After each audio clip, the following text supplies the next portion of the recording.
Hi, it's Dwyer. It's Monday, May 30th, 2022. GamblersAdvisory.com, a free site. BettingAngle.us, a free site. Also, look up our podcasts on DwyerBoxingNews.com. Remember, the opinion you should follow should be your own. Just consider this video to be a second opinion from a complete stranger online. Now let's talk about the Gervonta Davis-Rolly Romero fight. I thought I would be more impressed. Let's talk about the ending of the fight, which was dramatic, which has a big mistake in it. And then let's talk about what surprised me and what didn't surprise me, right? For the gamblers, hey, we hit. We're taken care of, right? If you had the under 6.5 rounds, guess what, folks? That hit. It never made it to the midway point of the 7th round. But you and I both know that we were lucky here. Rolly Romero is 100% lucid. He's not diminished in the slightest before the knockdown. Now understand, he's fighting out of an orthodox stance, but his big punch is his lead hand, left hook. He's fighting a southpaw. So that means Gervonta Davis's big punch is his left hand. So understand, the way I see the last round is Rolly is backing up Gervonta Davis. Understand, Davis is on his back foot. But it's high tension. Davis is not comfortably on his back foot. Right? Look at Davis's feet. He's not lifting them up. This isn't the kind of mastery where a guy is moving his feet and doing a lot of changing. He's not shuffling or anything like that. No, he is just trying to set up a counter straight left hand. That's Davis's game plan from the opening bell. He's just hoping that Rolly makes a mistake so he could land that straight left hand. Right? Keep in mind, Rolly Romero's Sunday punch isn't the right hand. I would argue it's the left hook. Davis can block that with his right. He doesn't need to encumber his straight left. So the way the fight ends is Rolly, who in my opinion is winning the fight. Let's clear that up. Right? Forget the post-fight comments. This is a competitive fight. The underdog is winning the fight on points. We'll get back to that. But Rolly backs Davis up. Davis is literally up against the ropes. And then Rolly forgets for a moment. That's what we'll call it. It's the middle of the fight. Rolly is feeling it. He knows he's surprising a lot of people. He feels he has this guy where he wants him. So he throws a right hand. Look at the film, right? By the way, videos of the KO, I know it was pay-per-view, but videos of the KO are on YouTube right now. Rolly throws a right hand and hits Gervonta Davis. People are telling me it's Gervonta. I'm going to call him Gervonta. Hits Gervonta Davis in the face with the straight right hand. Then he makes a mistake. It's the worst he could possibly make. He seems to have forgotten in that moment, when things are going his way, that he's facing a southpaw. Not a right-handed fighter. Would have made all the difference in the world. So Rolly, after hitting Davis in the face with a clean shot, then decides to throw the right hand to Davis's body. As soon as he drops down to throw the right hand to Davis's body, he's naked. Davis throws the straight left he's been waiting to throw from the start of the fight. It hits Raleigh as Raleigh is coming forward, and Raleigh then falls into the ropes. The fight is over. Raleigh's best friend today should have been the referee, because the ref looked at him. When Raleigh gets up, Raleigh can barely move. He's completely uncoordinated, and he's fighting pound for pound, one of the hardest punchers in the sport. So the referee talks to him a little bit, knows he's bullshitting, asks him to walk to the side, and Raleigh does so but looks shaky. Right? Understand, the referee's goodwill doesn't end there. After the fight, after Tank goes over to the corner and he's waving to the crowd and he jumps on the ropes, Tank turns around and comes after Raleigh, right, just to taunt him. And the referee, I give the ref and Tank's corner credit, right, because both groups understood how hyped up Tank was. The referee grabs Tank, swings him around, then Tank's corner man moves in seamlessly and swings Tank further to get Tank to go back to his corner. Right? Make no mistake, folks, this fight was personal. This wasn't Tank fighting some overmatched guy, dominating and then getting a stoppage. No, this was Tank worried during the fight. This was Tank losing rounds during the fight against an opponent who was very awkward. Right? Understand, Raleigh is flat-footed. Raleigh has a weird stance. There's going to be someone who fights Raleigh, maybe a Lomachenko, who'll move away from him, who'll embarrass him, who'll highlight the fact that Raleigh can barely move, that Raleigh's aggressive. But Raleigh can't move in rhythm with a mobile opponent. Now, you didn't see that here, and let's criticize Davis for a bit. Now, understand, you know what I believe? Apart from a blessed few, there really is no money in boxing. Right? Go through boxing history, and you're going to find out that even well-paid guys thought they would do better as song and dance men than as boxers. Right? You have a champ right now, Joe Smith, one of the light heavyweight champs, who kept his construction job well into his boxing career. And understand, this is a world-class boxer. That's commonplace. Now, there are very few in the sport, very few, who can carry a pay-per-view. Right, I'll concede, Anthony Joshua. In fact, let's go further. If you're the heavyweight champ, you can carry a pay-per-view.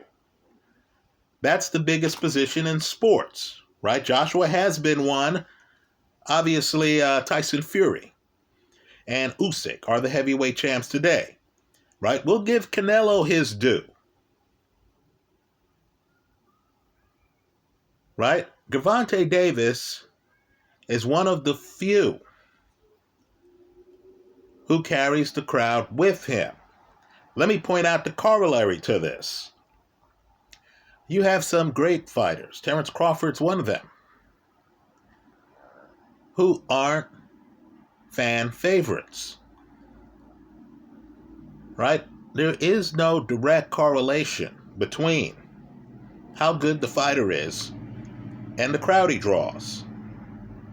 Dimitri Bivol, I've been saying here for a while now, as subscribers know, in my opinion, is the best light heavyweight on the planet. He beat Joe Smith.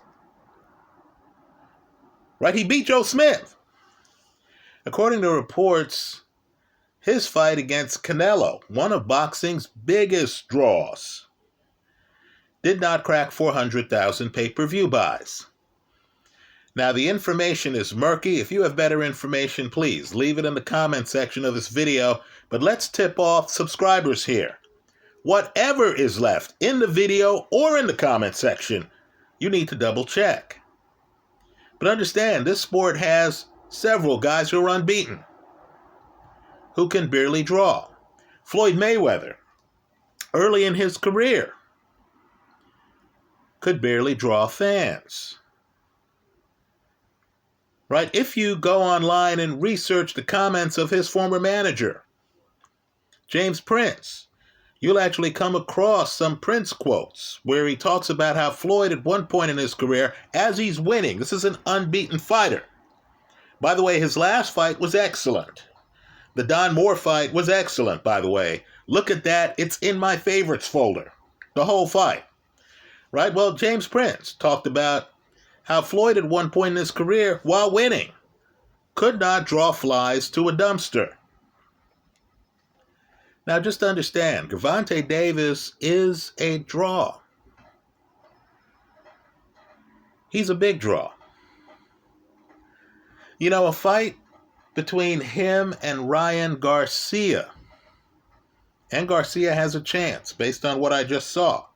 But Garcia needs to get back into boxing, right? Fight a few times. Would be a huge draw.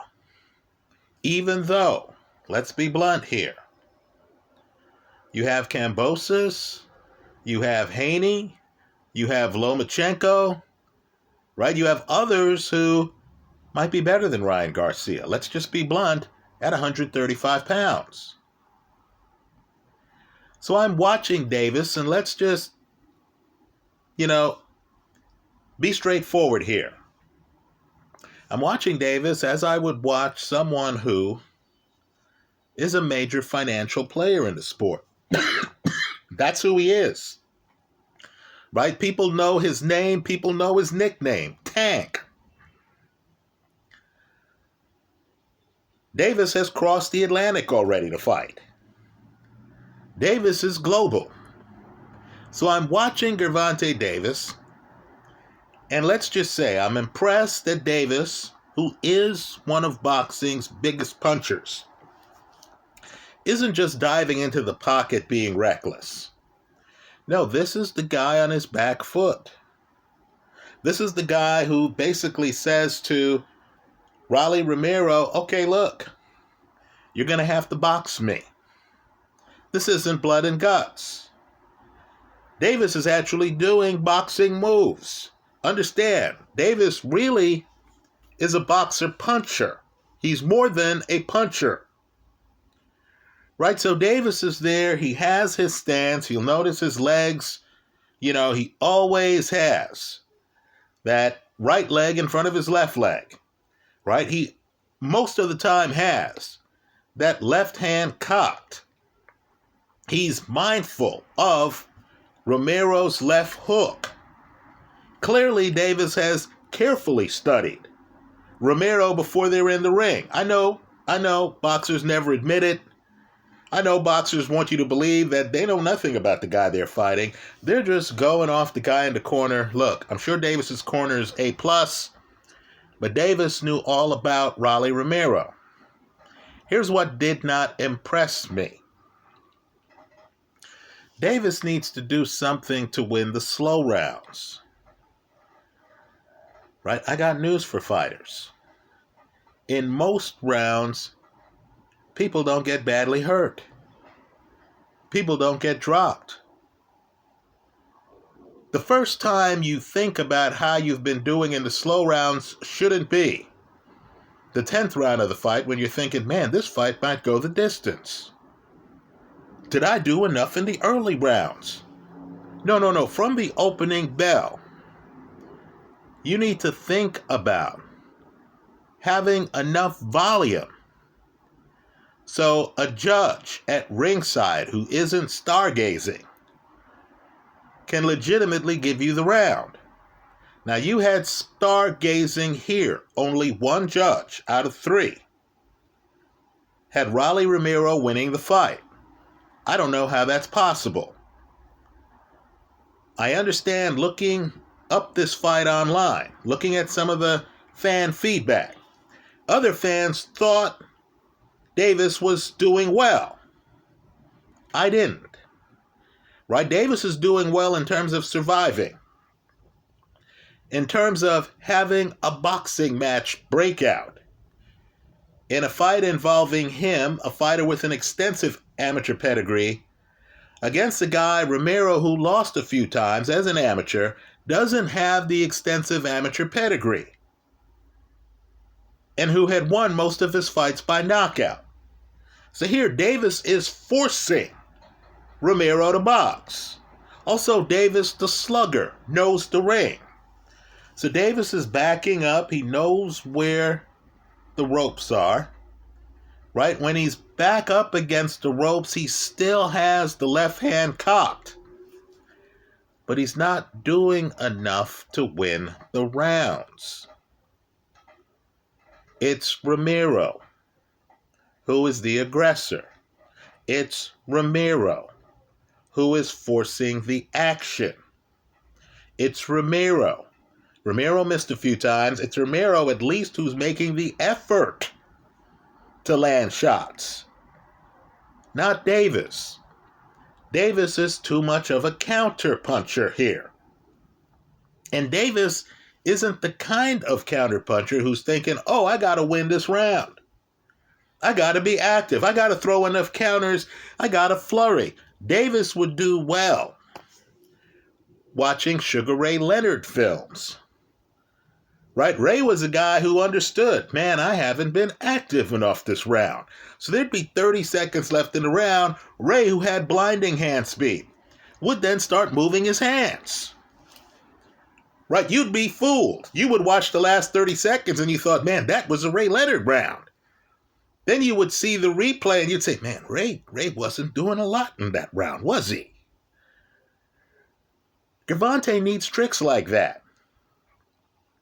Understand, had Romero stayed on his feet and gone the distance in this fight, and understand, literally, 1 second before Romero gets hit, he's 100%. The last punch I saw landed before Romero gets hit is a damn good straight right hand by Romero.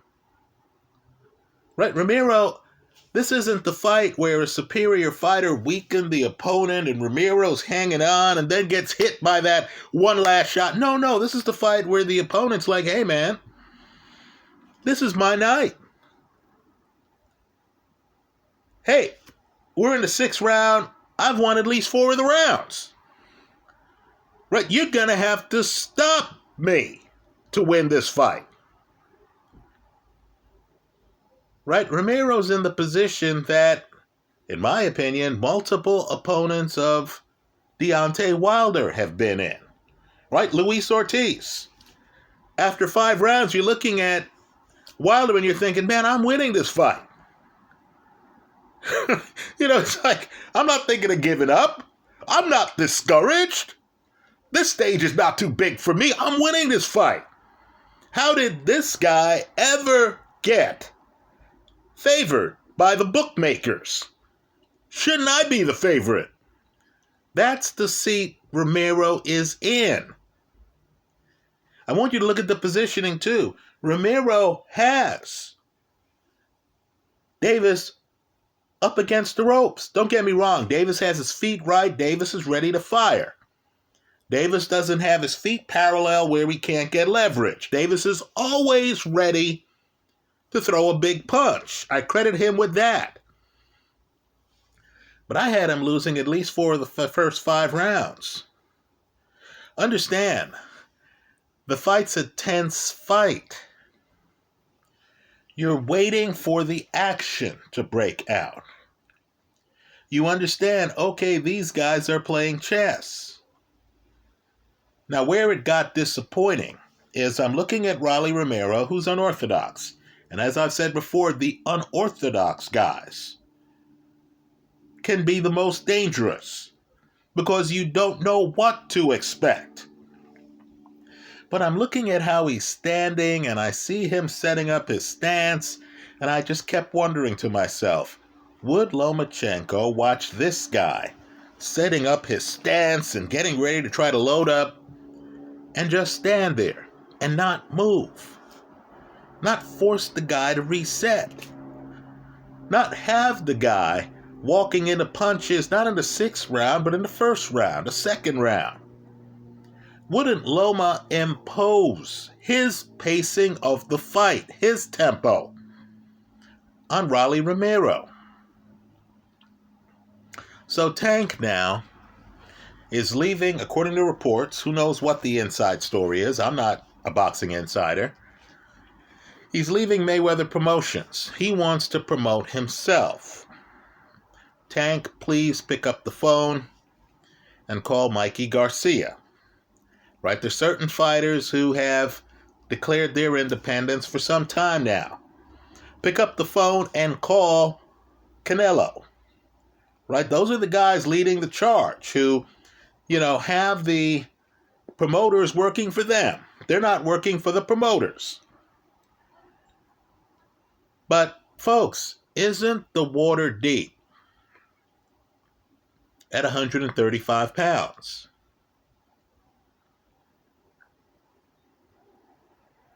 Right?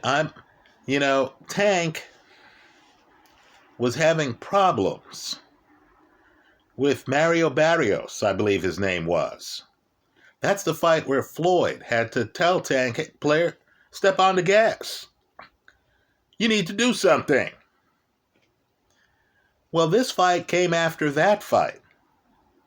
Right? Tank still is a little bit tentative early in fights. Right? If it's not a shootout and a boxing match breaks out, Tank's tentative. Weren't some of you in that 4th round thinking to yourself, man, is Tank even winning this fight? Weren't you thinking, man, everyone looks so tentative, everyone looks so strategic, when a guy's just going to let their hands go?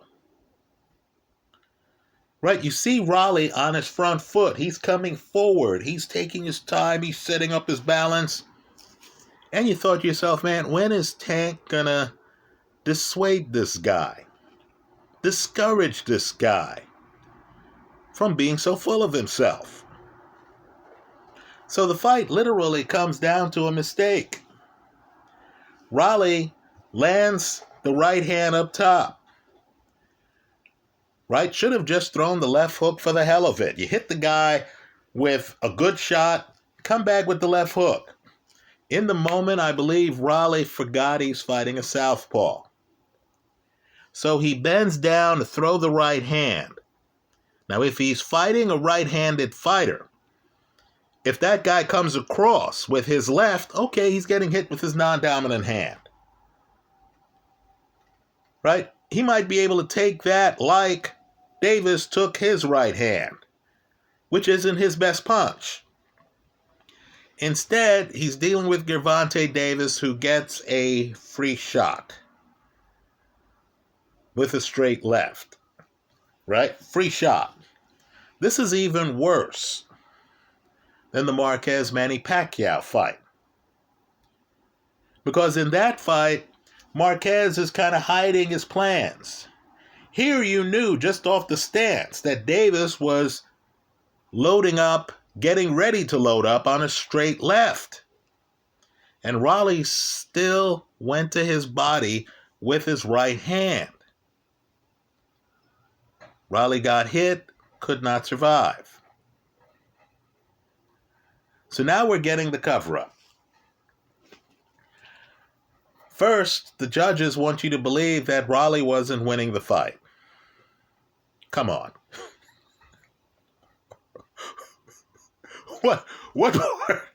What part of this fight did you think Davis was in full control? Right, folks, Davis isn't even pumping a jab to have a lot of volume. Can we agree that Rolly's the guy on his front foot moving Davis back? Well, the judges, of course, only one judge has Rolly winning the fight. Okay. Then, of course, we get comments from Davis where he says, hey, when you get knocked out like that, right? When you get knocked out like that, you don't deserve a rematch. Really? A one-punch knockout? I would argue that the kind of knockout where you look at a guy and you say, man, he doesn't deserve a rematch, is how Amir Khan got stopped by Kell Brook, where the stoppage is just an exclamation point. Kell Brook comes out, is destroying Amir Khan from the early part of the fight. Looks physically stronger, is roughing up the guy. By the way, in that fight, on my scorecard, I did not have Amir Khan ahead at the time of the stoppage. Right? That fight, you look and you say, okay, well, Kell Brook, it's his night. He's dominating. One-punch knockouts are different, aren't they? One-punch knockout doesn't mean the guy was dominating before the knockout. I mentioned Deontay Wilder before, I'll mention him again. That Luis Ortiz rematch, I did not see the round that Deontay Wilder won. Now, don't get me wrong, he won the fight, right? I guess he won the last round. I'll give him the last round, right? I think it's a 6th round in which that fight ends. Okay, I'll say Wilder got that round. Right, but up until that round, Wilder is losing round after round. One-punch KOs don't connote domination. We all understand that a knockout puncher only has to be right once. Tank was right once in this fight. Right? Take it from a guy who had the under 6.5 rounds. I'm looking at this fight, I'm sweating. Raleigh looks completely lucid. Doesn't look slowed at all before the last punch. So, Davis has things to work on. Right? Let me say this. 135, folks, it's hellacious. Right? A guy like Ryan Garcia, who's a gifted puncher. Both hands. A guy like Ryan Garcia had to see this fight and had to think to himself, man, Davis looked a little bit vulnerable early. Garcia might think, you know what? I could take the early rounds against him. Also, Davis is loading so much up on the left hand that a Garcia might think to himself, man, if I can just focus on his left, there isn't a lot else there. Right now, Davis does have a very good jab. Davis at his best flows a lot better than this. But you got the feeling that Davis was aware of Raleigh Romero's power. Folks, he would have to be aware of Ryan Garcia's power. Let me just say, too, and I recognize that Teofimo Lopez beat Vasily Lomachenko. I recognize that. But this version of Davis would lose badly to Lomachenko, right? Loma would have to get knocked out to lose to this version of Davis. Right? Because Davis, to me, just wasn't winning the slow rounds. You can't have that dynamic establish itself in a Lomachenko fight. Because catching up with Loma is going to be difficult. Right? Understand, guys have been lethargic against Loma. And you know what happens? It's happened a few times. The fighter has said, man, I can't handle this. I quit. I'm out of here. Right, Loma was Noma. Right, guys had enough. Nicholas Walters, who beat Nonito Donaire, who was unbeaten, quits during the Lomachenko fight. Right, so Tank is going to have to be carefully matched. Because the winner of Kambosos Haney is going to be undisputed. right? Tank is going to have to find a way to position himself to fight against those guys. And when he does, given that Kambosos has ring coverage, Kambosos can hit you from far away, and given that Haney has some of the best legs in boxing, Tank is going to have to figure out a way to win the slow rounds. Understand, too, you had Jamel Herring recently retired from the sport, and they asked him about his loss to Shakur Stevenson. And Herring, a Marine, he was a proud champion, called Stevenson something like a once-in-a-generation talent. And this is from an old vet, a guy who was the champion when he fought Stevenson. Now, I don't know how this version of Tank beats Stevenson. Understand, Stevenson's not going to forget that Tank is left-handed because Stevenson himself is left-handed. If a boxing match breaks out, Stevenson, who's highly technical, is going to win that boxing match. Tank needs to be two-handed against Stevenson, and I'm talking about a guy who's fighting at 130 pounds. Right? Stevenson talked about unifying at 130, right? Becoming undisputed. His promoter, Bob Arum, then said, hey, there's not enough money in those fights. I'm guessing they want money fights. Tank is one of the biggest names financially at 135 pounds. So Tank, in my opinion, is going to have the same problem Canelo is having right now. Right? Canelo and Tank have a lot in common. They're box office gold in boxing. Right? The problem with Canelo is, where do you go? You just fought Bivol at 175. Do you want to stick... Okay, I'm sorry, I didn't mean to laugh. Do you want to stick around 175 pounds and take on guys who are going to view you as a visitor to the division? Right? Beterbiev, Joe Smith, Anthony Yard. Hell, I think Canelo would have a problem against Lyndon Arthur. Right? Great jab. Arthur would keep him outside. If you go back to 168, how do you do so? Should he beat Golovkin? And that's a tough fight. I know Golovkin's diminished, but that's a tough fight. But if Canelo goes back to 168, how do you do so and avoid David Benavidez? How do you do so and avoid Morrell? Tank's in the same spot. Right? If he goes up to 140, are you certain that Tank could beat Teofimo Lopez? I'm not. You know, Josh Taylor is seeking redemption.